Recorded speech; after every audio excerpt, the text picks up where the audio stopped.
Hey, Callum, Hello again. how are you? I'm okay. I must apologize. I'm so embarrassed to be doing this again. No Um, apology necessary. but Not. let's not beat around the bush. I'm not going to pretend like we haven't already talked on this. Um, I'll explain. The recording messed up. So we're having to do this again. But anyway, welcome, Phil Coomer. How are you doing? I'm doing great. I hope you are also. It's been a busy week, a tiring busy week, hectic one, but yeah, it's been good. It has been good. Would you Okay. mind giving everyone a bit of background about yourself and your early years starting out and how you got into music? Sure. I'm a songwriter first and foremost, and I guess I really only am a performer so that people can hear my songs. I started off writing songs when I was about 30, I think, and have written enough songs for about five or six self-produced albums. And um, primarily, my origins are in pop or folk, to the likes of, say, John Denver, Jim Croce, Don McLean. Um, and I listened to a lot of Beatles growing up. So those are my influences. My grandfather was a Western swing songwriter in the 1940s and 50s. His name was Tom Dennis. And he used to play his guitar and sing his songs in the living room in Fort Worth, Texas, when I was growing up. And I thought it was the coolest thing. And I wanted to be just like him. And so um, that's the general background that I have. But in the daytime, I work at the electric company. Yeah, and when we last spoke, you spoke highly of your influences growing up. Your grandfather was a songwriter. That's right. Yeah. What generally were like the genres that he tended to play? Were they the So kind he of played, music of the time or? yeah, he played Western swing and country music. He played a lot of Jimmy Rogers songs from the 1930s, 1920s. And uh, he was a big fan of Gene Autry and, pardon me. And so he played those kinds of songs, Yeah, uh, Western cowboy and Indian type songs. very nice. But your influences in as you grew older were kind of taken from that, but developed some more interest in folk music. Yeah, from him, I learned that I could do it. Yeah, It just took me a while to figure it all out, and so he's my primary influence early on. It really gave me the desire to write songs. yeah. And you also mentioned um trying to write songs when we last spoke. Would you care Yes. to um, let people know how long it kind of took you to get to a place where you felt comfortable creating songs? Yeah, I I picked up a guitar when I was about 14. It was a gift from my mom and dad, and took about 6 months of lessons and uh, learned everything that I could. And but it took me until I was about 30 or so to be able to write my first song. I just couldn't seem to make it work. I had a lot of one or two line ideas that I just couldn't put together. And so um, I finally was able to get it to work. And then after the first song, I was kind of on my way. It really took off after Yeah. the finished the first one. So And then so since you've been writing ever since, really, how many albums have you got? Is it four albums altogether? um, I probably have five or six. The first album was called Southern Winds, and it really was a cassette. That's how long ago it was. Hmm.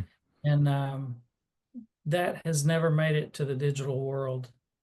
And then I had the next album was called Dance Across the Mountains.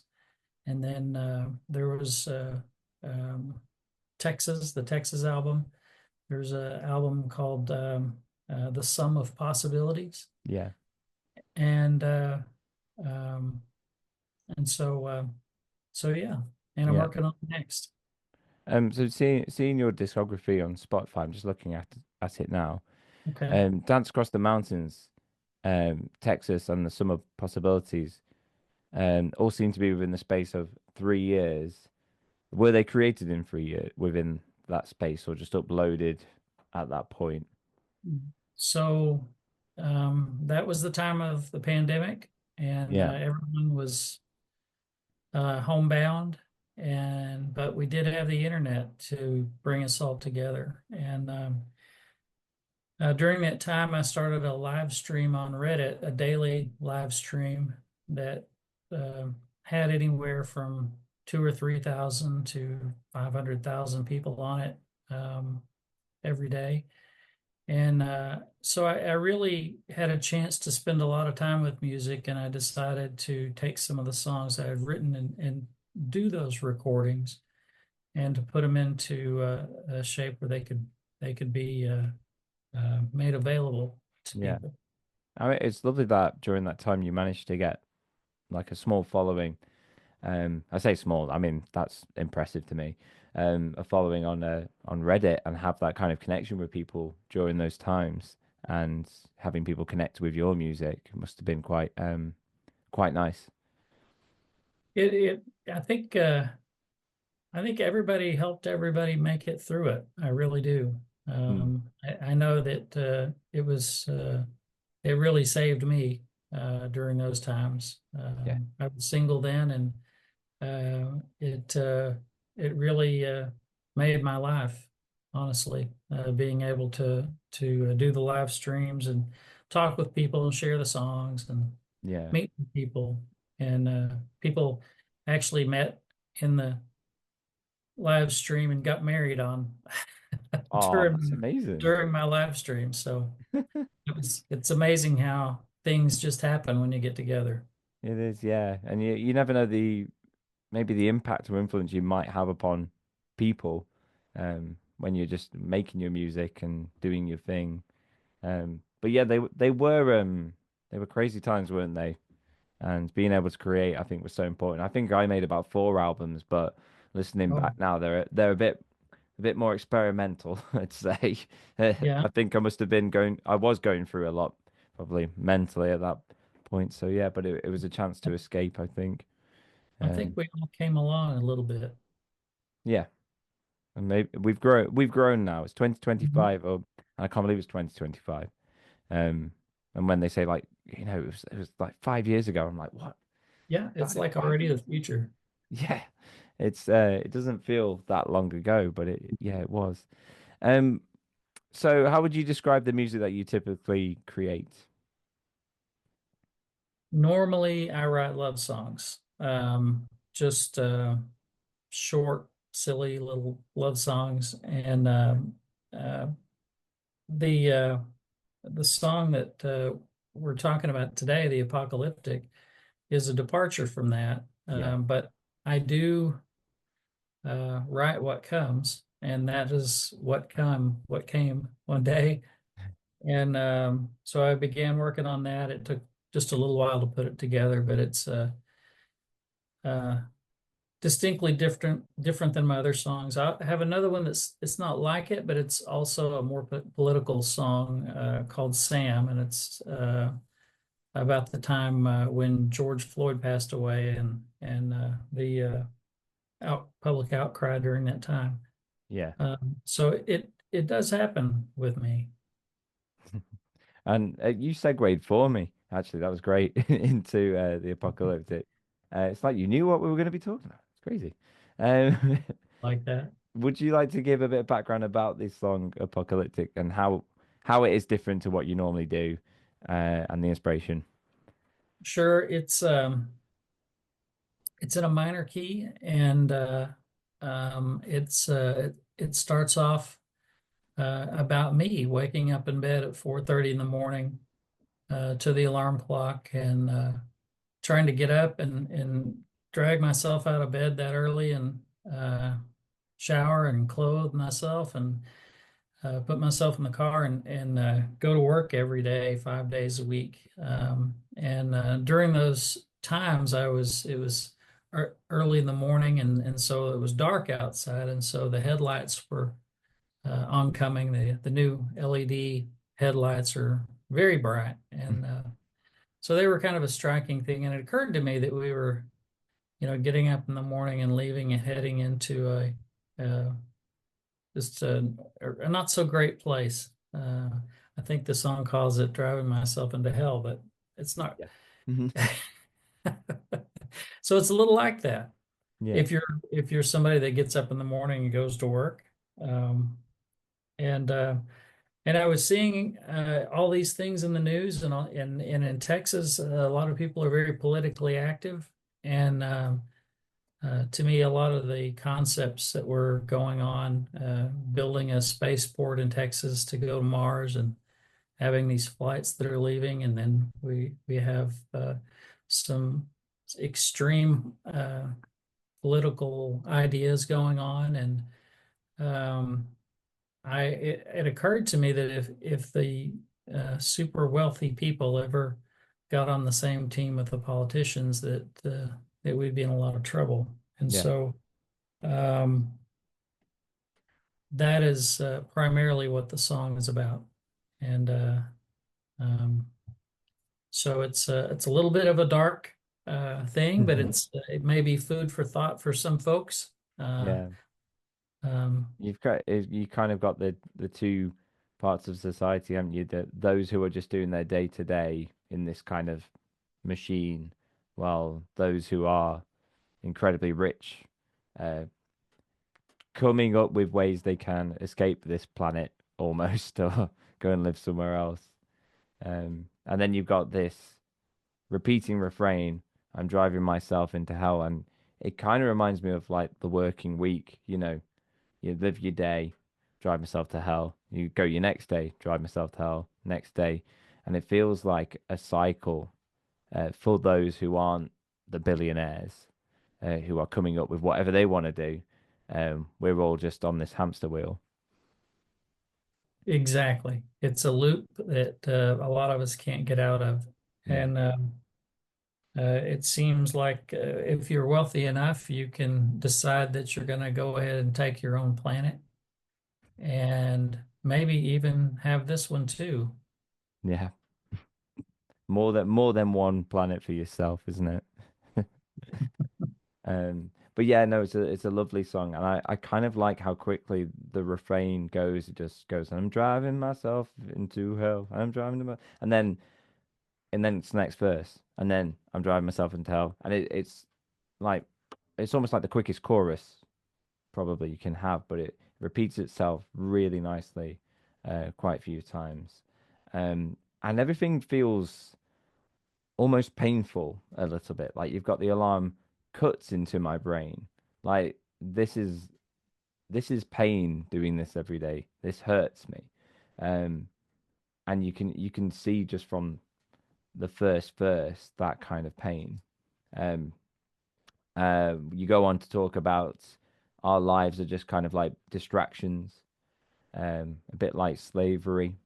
Um, these screens that we look at hold our attention instead of, you know, being connected to the real world.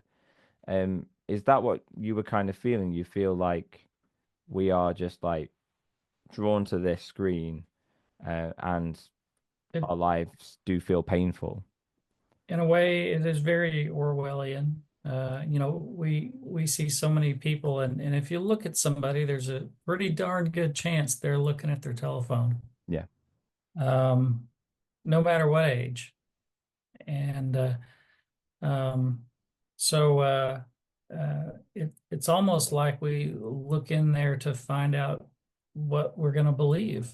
And so that's how we stay addicted. That's how we stay tuned in to Big Brother. yeah. And even in these days now, our algorithms just feed us what we want to see. Um, so we end up in our own small echo chambers, um, thinking that that's the right way to exist, without knowing what the person next to us is receiving on their phone. So yeah, it's quite a dark place to be in, isn't it? Um, but that all your songs tend to be, like you say, love songs. And since we last spoke, I've actually had a listen to Brown Trout and Dance Oh, Across the Mountains, and very lovely songs. Made me smile. They were really nice to hear. Something I didn't pick up on last time we spoke was your voice. I would compare it to REM in a way. Have you ever had maybe that comparison before?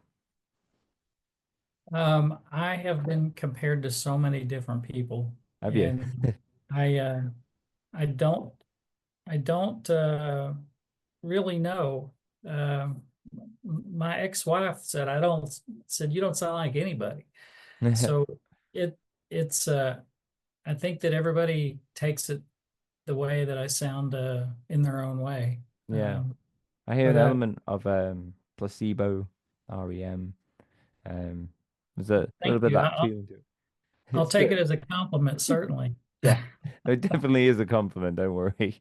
So if you could give people a reason to listen to this song or any of your songs, how would you say yours differs from all the music that is out there? Well, uh, I am a folk songwriter. You're going to hear um, very personal things in my music. Friends of mine that listen to me tell me that it makes them feel good. They turn on my music when they want to feel good. Mm, And I'll take that as a pretty good compliment, um, honestly. And I'm actually happy to hear that. So, yeah, um, but I try to take the smallest idea that I can find and write about that.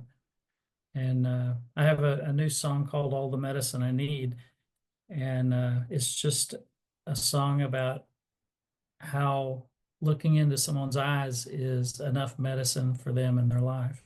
And that's sweet. so I try to I try to start with the smallest and keep it as tight as I can. Yeah. Uh, the apocalyptic, on the other hand, is not that way. Uh, It would be interesting to explore maybe an entire EP album in that vein, like Apocalyptic, because it is a really good song, and other songs like it in a collection could work quite well together, I think. that's an Um, interesting idea. I hadn't thought of that. yeah, but that leads me to my next thing, anyways. Are you working on any other projects? Yes.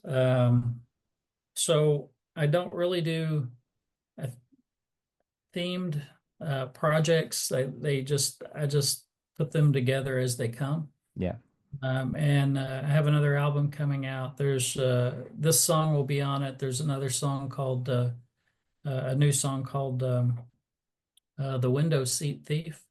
That's about getting on a plane and there's someone in your window seat, and these two people sit together for 6 hours from New York to LA, and it turns into a life-changing thing for them. Yeah, it, I take it as it comes, and we're at least halfway into the next album. oh, nice, nice. I did want to ask, how do you go about producing these songs? Do you do them yourself at home and then go to a studio or all at home? I usually record at Fort Worth Sound. It's the local recording studio, and usually have some one or two studio musicians, Milo Deering, and some other people that will help out Yeah, doing things like dobro, banjo, um, a violin, a flute. yeah, And so you'll find those natural sounds in my work. nice. And do you tend to go to that studio like and do one song at a time, or do you go with your full album prepared? Um, I have done both, Right. and uh, I my voice is only good for one or two songs in a recording session. Yeah. I know that the Beatles recorded the song "I Will" in one night. They had 160 takes, I think, of the song. Oof. I just couldn't go that far, but it was awesome. So I'm good for 2 or 3 hours at a time, and then I Mm. have to come back. Yeah, it is a lot. It's I've been in like nearly like 12-hour studio days. They can be a lot and they can be tiring. It's okay musically. I think vocally it can be very tiring if you're spending a lot of time on the vocals. But yeah, you do need your breaks in between. Um, so do you book it like for a full session, like over the course of a week, or is it more like weekend every So I'll Saturday? book. I usually book 4 hours at a time, and then come back after a couple of days, and then do another 4 hour session, and usually try to break it up into these 4 hour sessions. Nice. And then the other layers will come back later and add some things, Yeah, and I'll come back for those. very So nice. I do have to break it up. It would be cheaper if I could book it for a week. But, I I just don't have enough confidence that I can perform the way that I want to Yeah, in for a the week entire straight. session. I don't think I'd be able to do the same for the entire week. No. It also gives you kind of pause to think about what you've done and maybe listen to some demos that have been sent to you and then come in with some ideas. Uh, Sure, you go home with a product and you may or may not like it, so that's good. yeah, and you can reflect on it and you can change it, can't you? Mhm. Which is great. Um, have you ever performed your music live and are you planning to do more performances? Sure, I've played live for 30 years, different places. I specifically play gigs where they come to hear me play. I really don't play restaurants and bars. I have friends who do, but I I have it's a lot more satisfying for me to have a group of folks that are here to listen to the music. Yeah, Um, and I've been lucky to be able to get enough of those that um, I can play when I want to. So it's good. Yeah. yeah, well, that's good. And do you tend to play more like mostly your own stuff or interspersed with covers? Yeah, I play 90% Phil Coomer and cover him as much as I can. And then I cover one of the Beatles songs, I Will, for example, Yeah, in one or two more different songs. yeah, Um, and um, so I think I cover a couple of John Denver songs also when it fits. So. amazing. Oh, lovely. Um, how do you go about promoting then? So, how have you been going about promoting the Apocalyptic other than having an interview that didn't work and then a redo interview? Well, I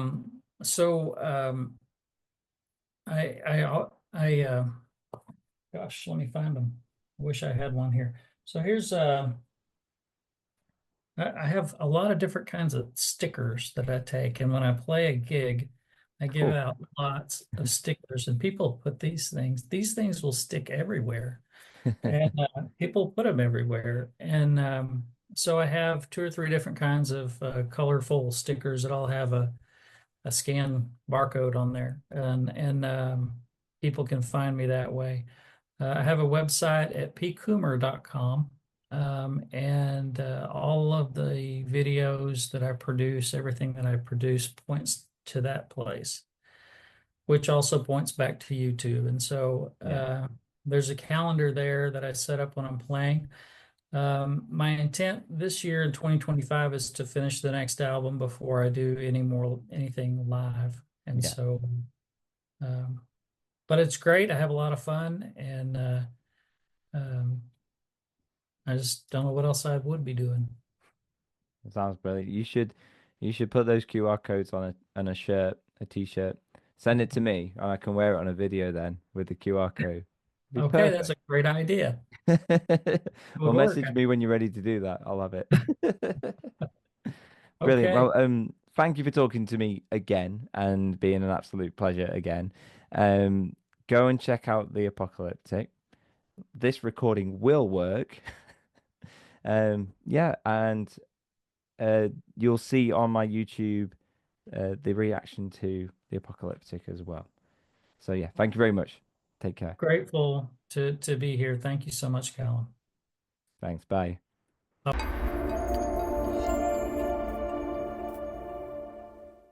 Good morning, sir. How are you? Oh, I'm doing good, thank you.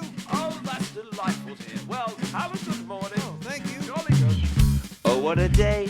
I packed up all my feelings in a bag and threw on my shoulders the weight of all the things that made me glad. What can I say? It feels like I can smile the day away.